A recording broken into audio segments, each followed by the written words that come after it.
সকাল বেলার ধনীরে তুই ফকির সন্ধ্যা বেলা, নদীর এপার ভাঙ্গে ওপার গড়ে, এই তো নদীর খেলা। এই প্রবাদ বাক্য কোনোদিন হতো না। তাহলে ধনীকে ধন দিছেন বিদায় যে চাবি দিয়া দিছেন এমন না, সম্পত্তি আলাকে সম্পত্তি দিছেন বিদায় যে চাবি দিয়া দিছেন এমন না। এটা ধারণা করলে ভুল হবে। আধিপত্য আলাকে আধিপত্য দিছেন বিদায় যে চাবি দিয়া দিছেন হাতে এরকম না। চাবি কিন্তু ওনার কাছে, সব চাবি ওনার কাছে। কার কাছে মানেন তো? মনের থিকা না ঠোঁটের থিকা? সব চাবি কার কাছে? সব চাবি ওনার কাছে। এক চাবিও কাউকে দেন নাই, চাবি ওনার কাছে রেখা দিছেন। যেমন খুশি তেমন ঘুরান, যেমন খুশি তেমন ঘুরাইতে থাকে। নাইলে কবি বলার সুযোগ কোত্থেকে পাইত? अजल ने न छोड़ा किसरा न दारा, उसी से सिकंदर सा फाते भी देहारा।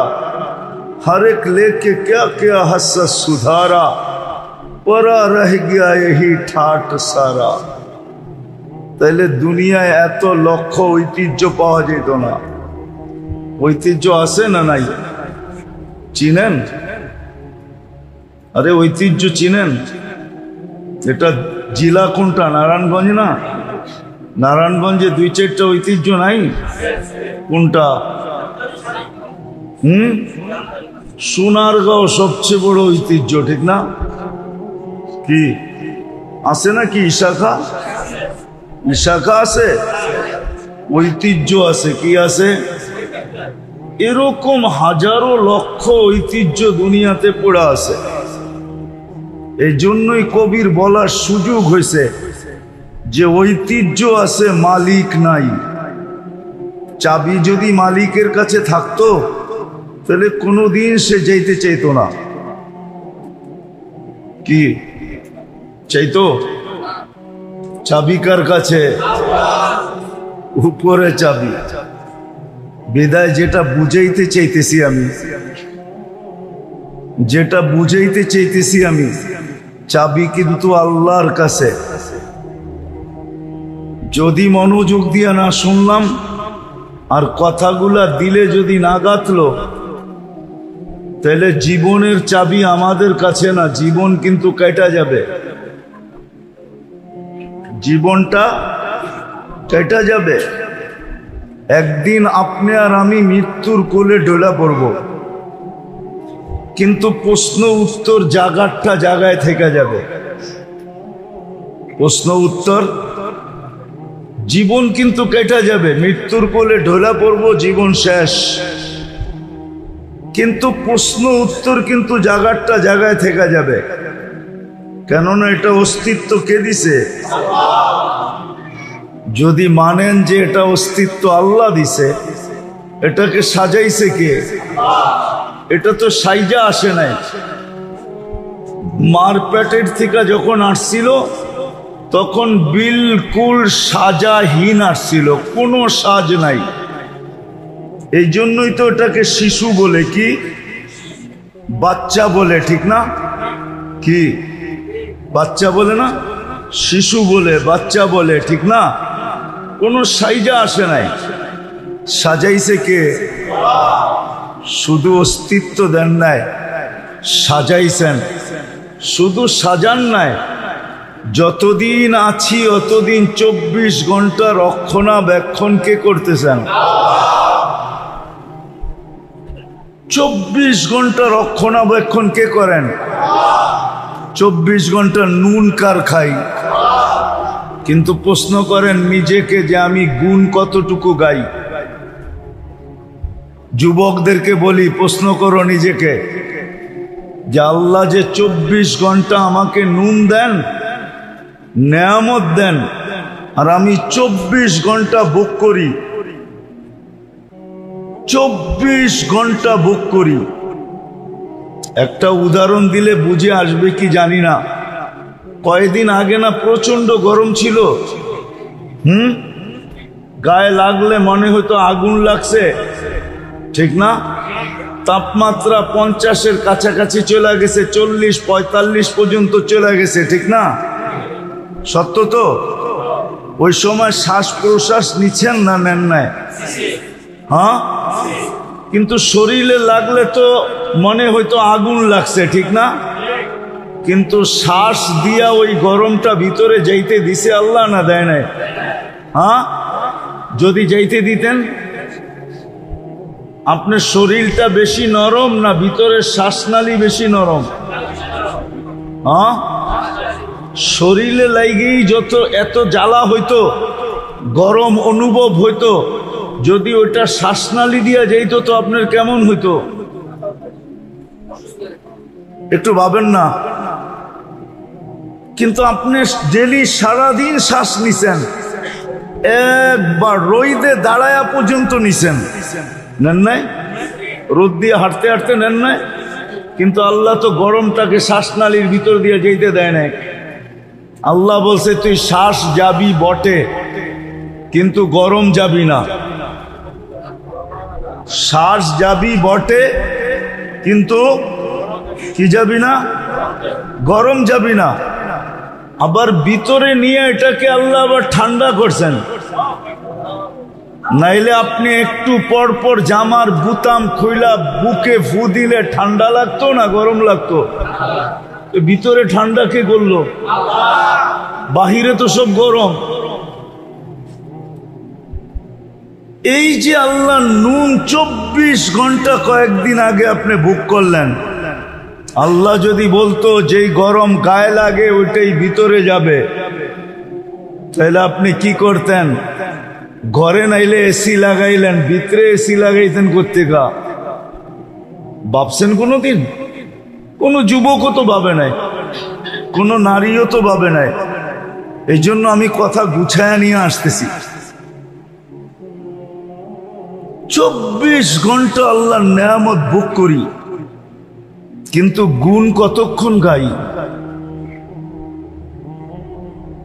কতক্ষণ গুণ গাই বলেন? তার তুলনায় গুণ কতক্ষণ গাই? কতবার ডেলি আল্লাহ বলি, কতবার ডেলি আল্লাহকে ডাকি বলেন? চুপ আছেন কেন? এইখানে তো একজনও হবে কিনা জানি না ডেলি 200 বার আল্লাহ বলে। আমি কমায় দিলাম যে 200 বার ডেলি আল্লাহ বলে, কিন্তু শ্বাস প্রশ্বাস তো নেয় 1,60,000 বার। অক্সিজেন তো নেয় ডেলি 550 লিটার।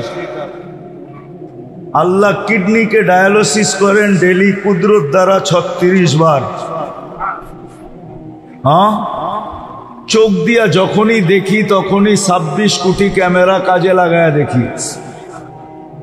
যুবকরা যখনই দেখে, যেদিকেই দেখে 26 কোটি ক্যামেরা দিয়া দেখে। 13 26, 26টা না, 2600 না, 26,000 না, 26 লক্ষ না, 26 কোটি ক্যামেরা দিয়া দেখে। যখনই খায় 4 বার চেকিং করায়, যখনই পান করে তখনই 4 বার চেক হয়। যখনই খায় বা পান করে 4 বার চেকিং হয়। কয়বার? নাক মুখের কাছে নিতেই নাক প্রথমে গ্রান চেক করে ফেলে যে ঠিক আছে কিনা। সত্য তো? জিহ্বাতে লাগানোর সাথে সাথে স্বাদ চেক করে ফেলে, স্বাদ ঠিক আছে কিনা। কামড় দেওয়ার সাথে সাথে দাঁত চেক করে কোনো পাথরের কণা আছে কিনা। চতুর্থ আবার জিহ্বা চেক করে যে ভিতরে কোনো চুল আর আঁশ জাতীয় যাইতেছে কিনা। এই জন্য খাওয়ার ভিতরে একটা চুল দিয়া দেখবেন, মুখে দেওয়ার লগ লগ জিহ্বা ওইটা খুঁজা বাইর করে ফেলবে না? বাইর করে না? মনে হয় আপনাকে ওগুলা করে না, ঠিক না? তাহলে কে করায়? ডেলি নুন কতটুকু খাই, গুণ কতটুকু গাই। এজন্য আমার একটা কথা মানেন, ভালো মতে গান দিয়া শোনেন, কিন্তু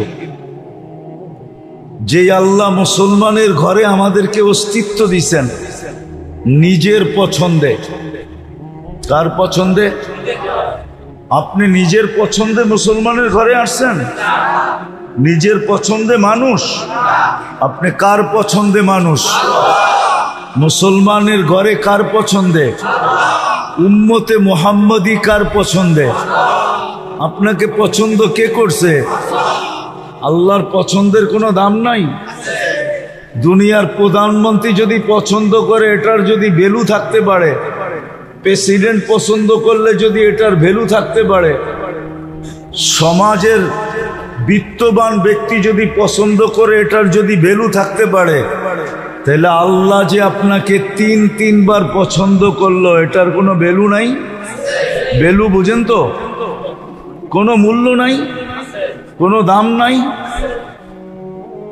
যে আল্লাহ তিনবার আপনাকে পছন্দ করছে, প্রথম মানুষ হিসাবে, দ্বিতীয় মুসলমান হিসাবে, তৃতীয় উম্মতে মুহাম্মাদি হিসাবে। কে পছন্দ করছে? আল্লাহ পছন্দ করছে। কয়বার? তিনবার পছন্দ করছে আপনাকে। কোনো ভ্যালু নাই। যে আল্লাহ মানুষ হিসাবে পছন্দ করা শ্রেষ্ঠত্বের মুকুট দিল মাথায়, যে আল্লাহ মুসলমান পছন্দ করা সবচেয়ে বেশি প্রিয় পাত্র বানাইল, সবচেয়ে বড় প্রিয় পাত্র বানাইল, এটার কোনো ভ্যালু নাই। তৃতীয় উম্মতে মুহাম্মদী বানায়া সমগ্র উম্মতের রাজা বানায়া দিল। রাজা, আপনি সমস্ত উম্মতের রাজা। ওলামারা মানবে না মনে হয় রূপগঞ্জের, নাইলে বইলা ফেলতে মন চায়। বইলা ফেলমু? মাইনা নিবেন? হ্যাঁ, কোন উম্মত আপনার সাক্ষী ছাড়া কিয়ামতের দিন এক কদমও আগে যেতে পারবে না। আপনার সাক্ষী ছাড়া এক কদমও কোন উম্মত আগে যেতে পারবে না। শুহাদা আলান নাস, কুরআন বলে শুহাদা আলান ওয়ার রাসূলু শাহীদান আলাইকুম ওয়া আনতুম শুহাদা। কুরআনের পুরো আয়াত হলো এটা, জাহিদু ফিল্লাহি হাক্কা জিহাদি হুয়া ইজতাবাকুম ওয়া মা জাআলা আলাইকুম ফিদ-দীনি মিন হারাজ মিল্লাতা আবিকুম ইব্রাহিম হুয়া সাম্মাকুমুল মুসলিমিন মিন ক্বাবলু ওয়া ফি হাদা লিয়াকুনার রাসূলু শাহীদান আলাইকুম ওয়া তাকুনু শুহাদা আলান নাস। ও উম্মতে মুহাম্মাদি, তোমাদের সাক্ষী ছাড়া কোনো উম্মত এক পাও আগে যেতে পারবে না। আমি আরেকটা বড়টা বললাম না? হ্যাঁ, কিয়ামতের দিন এই উম্মত সাক্ষী হিসাবে দাঁড়াবে। নবীরা পর্যন্ত আমাদের কাছে আসবে আর বলবে আমাদের পক্ষে সাক্ষী দাও। এই উম্মত নবীদের পক্ষে সাক্ষী দিবে। নবীদের পক্ষে কি দিবে? সাক্ষী দিবে। আপনি যেই উম্মতকে আল্লাহ সৃষ্টির সমগ্র উম্মতের রাজা বানাইলেন, রাজা, কুনতুম খায়রা উম্মাহ, এটার কোনো দাম নাই। বিদায় একটা কথা মনে রাখেন, কথার শেষ জায়গায় চলে আসছি। আমার বিশ্বাস যদি মনোযোগ দিয়ে শুনে থাকেন তাহলে এতটুকুই যথেষ্ট, এতটুকুই যথেষ্ট। যে মানুষ পছন্দ করলে যদি লাজ রাখতে হয়, ইজ্জত রাখতে হয়, মানুষ পছন্দ করলে ইজ্জত রাখতে হয় না? হ্যাঁ, মনে করেন আপনার কোনো জিনিস কোনো এক ব্যক্তিত্ব আইসা পছন্দ করলো, আপনি কি বলেন? উনি পছন্দ করছে, না করি কেমনে? বলেন না, বলেন না? আপনি কি রাখছেন? তার ইজ্জত রাখছেন, ঠিক না? না রাখেন নাই? এখন আপনি সবাই যে যা বলুক, অনেকজনে 10 কথা বলতে পারে, কিন্তু আপনি বলবেন উনি নিজে আইসা পছন্দ করছে, মুখের উপরে না করি কেমনে? ইজ্জত হানি করি কেমনে, ঠিক না? আরে উদাহরণস্বরূপ আপনার ঘরে আসছে, মেয়ে পছন্দ হয়ে গেছে, বলছে পোলার লেগা নিলাম, কি? কিন্তু আপনি ভাববেন কোথায় হাতি আর কোথায় আমি? কোথায় আমি, কোথায় আমি?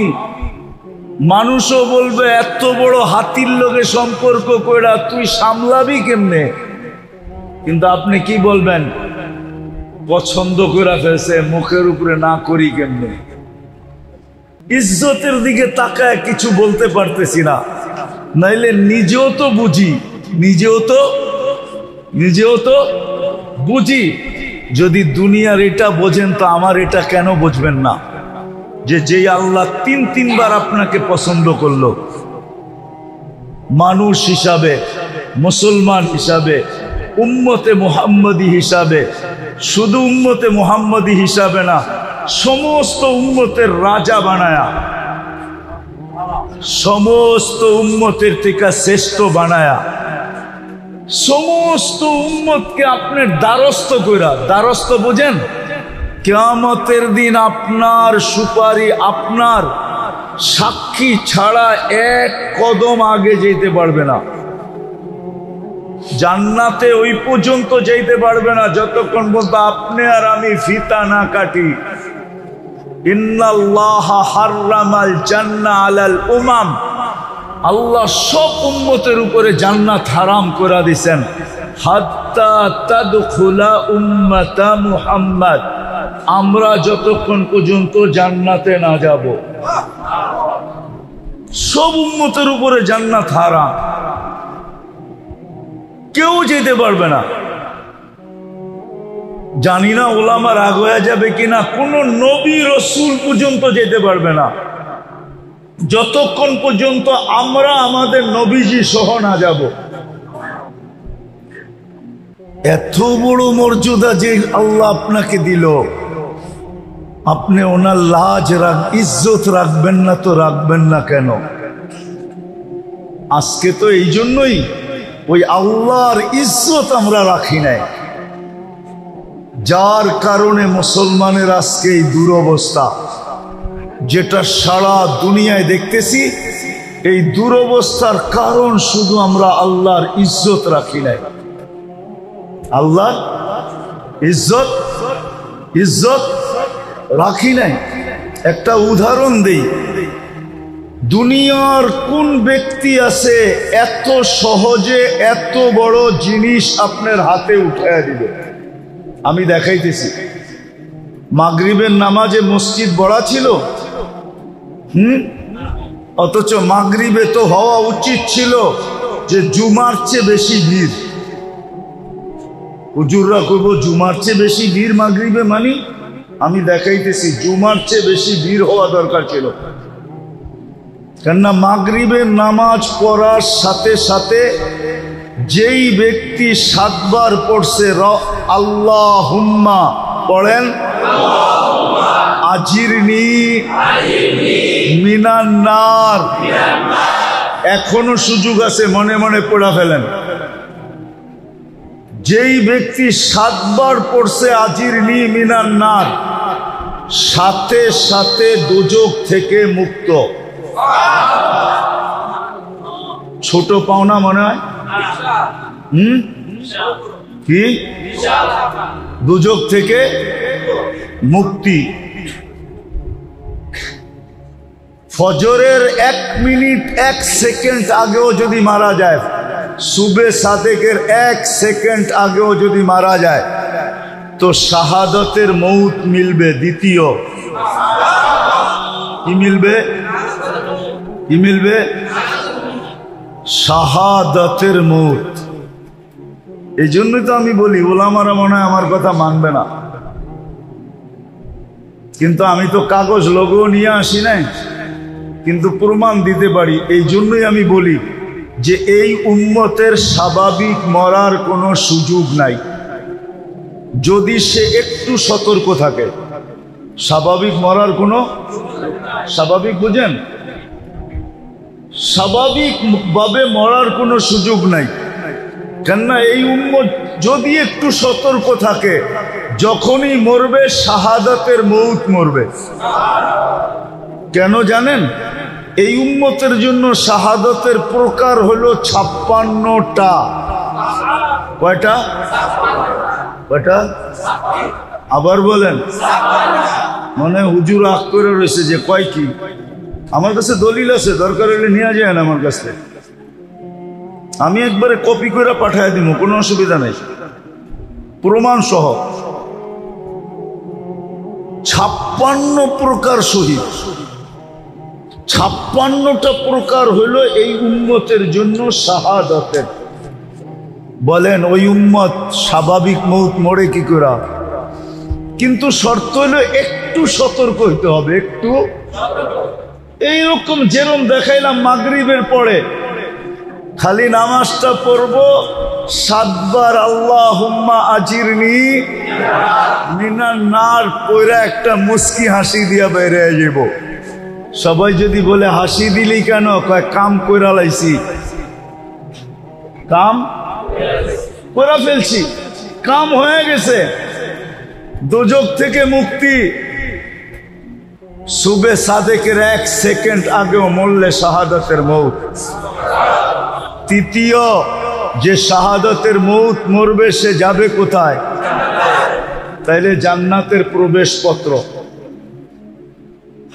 এত সহজে এটা দেওয়ার কে দিবে? কিন্তু মাগরিবের নামাজের পরে মাগরিব পড়া 7 বার পড়লে আল্লাহ দেওয়ার জন্য প্রস্তুত। আল্লাহ দেওয়ার জন্য প্রস্তুত। এই জন্যই বলছিলাম মাগরিবে জুমার চেয়ে বেশি ভিড় হওয়ার কথা ছিল। কেননা জুমা পড়লে এরকম কোন ফজিলত, জুমার ফজিলত আছে মানি, কিন্তু যেটা শুনাইলাম এরকম কোনো ফজিলত নাই। আছে নাকি?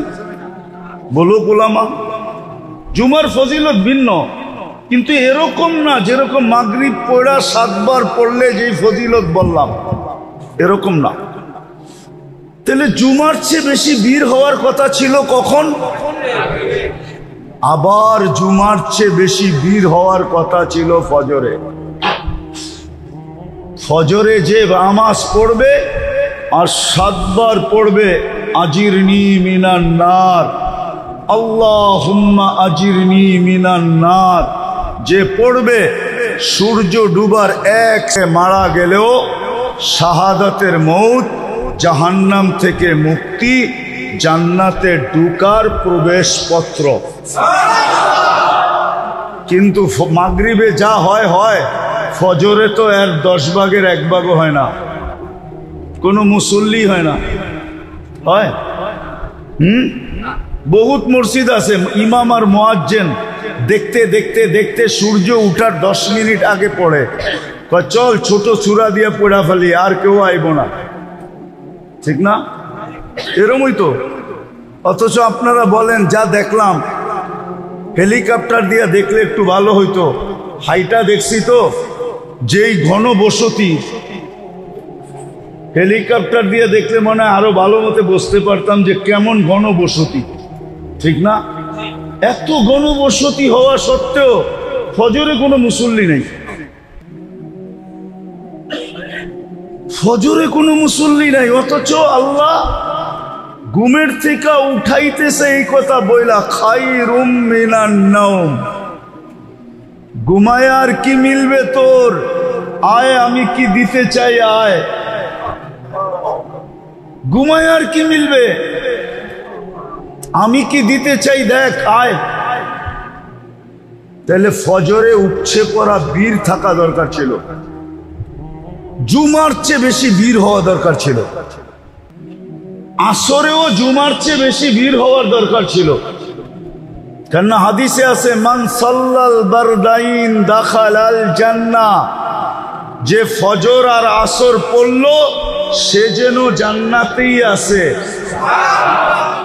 সে যেন জান্নাতেই আছে।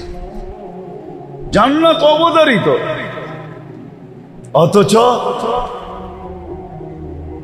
আল্লাহ দিতে চায়।